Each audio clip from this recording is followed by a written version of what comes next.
MRT police সদস্য কর্তৃক 4 জন সহকর্মী মৌখিক ও শারীরিকভাবে লাঞ্ছিত হওয়ার ঘটনার প্রতিবাদে ডাকা কর্মবিরতি প্রত্যাহার করে নিয়েছেন মেট্রো রেলের কর্মীরা।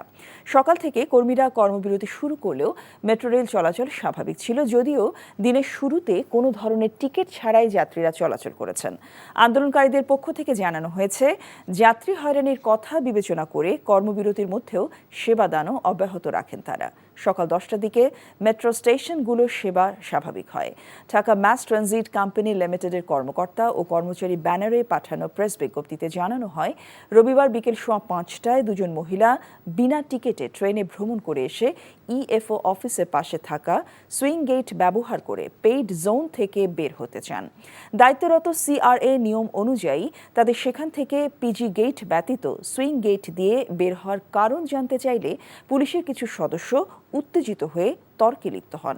কিছুক্ষণ পরে পুলিশ কন্ট্রোল রুম থেকে আরও কয়েকজন পুলিশ এসে দায়িত্বে থাকা সিআরের সঙ্গে তর্কে জড়িয়ে পড়েন এবং ইএফও থেকে বের হওয়ার সময় কর্মরত সিআর এর কাঁধে বন্দুক দিয়ে আঘাত এবং গুলি করার জন্য বন্দুক তাক করে বলে অভিযোগ জানানো হয়েছে।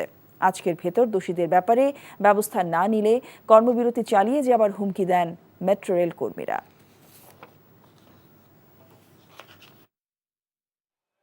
এই ঈদে জামা জুতো অ্যাক্সেসরিজের ডিসকাউন্ট। মেট্রো রেলের কর্মীদের কর্মবিরতির খবর জানাতে আমাদের সাথে যুক্ত হচ্ছেন সহকর্মী আবির আহমেদ। তিনি আছেন সচিবালয় মেট্রো স্টেশনে।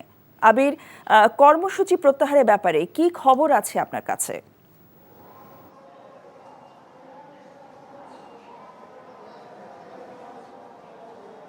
আপনি এই মুহূর্তে দেখতেই পাচ্ছেন, এখন মেট্রো রেল চলাচল স্বাভাবিক রয়েছে।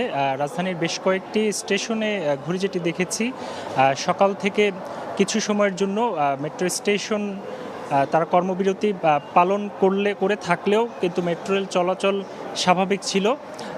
মাঝখানে টিকিট, সাধারণ যে টিকিটগুলো সেই টিকিটগুলো মাঝখানে বন্ধ ছিল, সেই টিকিটগুলো বিক্রি, কিন্তু এমআরটি পাস যাদের ছিল তারা কিন্তু যেতে পেরেছে এবং কিছু সময়ের জন্য কিন্তু উন্মুক্ত করা হয়েছিল এবং এর পাশাপাশি কিন্তু কিছু যাত্রী ভোগান্তির কথাও বলেছেন। এই মুহূর্তে মেট্রো রেল চলাচল এখন আপনি দেখতেই পাচ্ছেন এখানে স্বাভাবিক রয়েছে, টিকিট কাউন্টারগুলো চলছে এবং যারা কর্মবিরতি পালন করছিল তাদের পক্ষ থেকে কোনো আনুষ্ঠানিক ঘোষণা না আসলেও তারা এই ঘটনার যে ঘটনা ঘটেছে সেই অনাকাঙ্ক্ষিত ঘটনার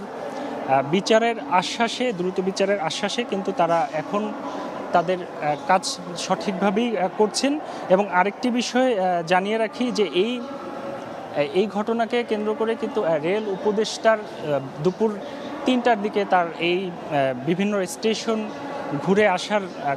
ঘুরে দেখার কথা রয়েছে এবং এখন পর্যন্ত এখানের পরিস্থিতি স্বাভাবিক রয়েছে। মেট্রো রেল চলছে এবং কর্মবিরতি সম্পর্কে কোনো আনুষ্ঠানিক ঘোষণা না আসলেও তারা কিন্তু সঠিকভাবে কাজ করছেন।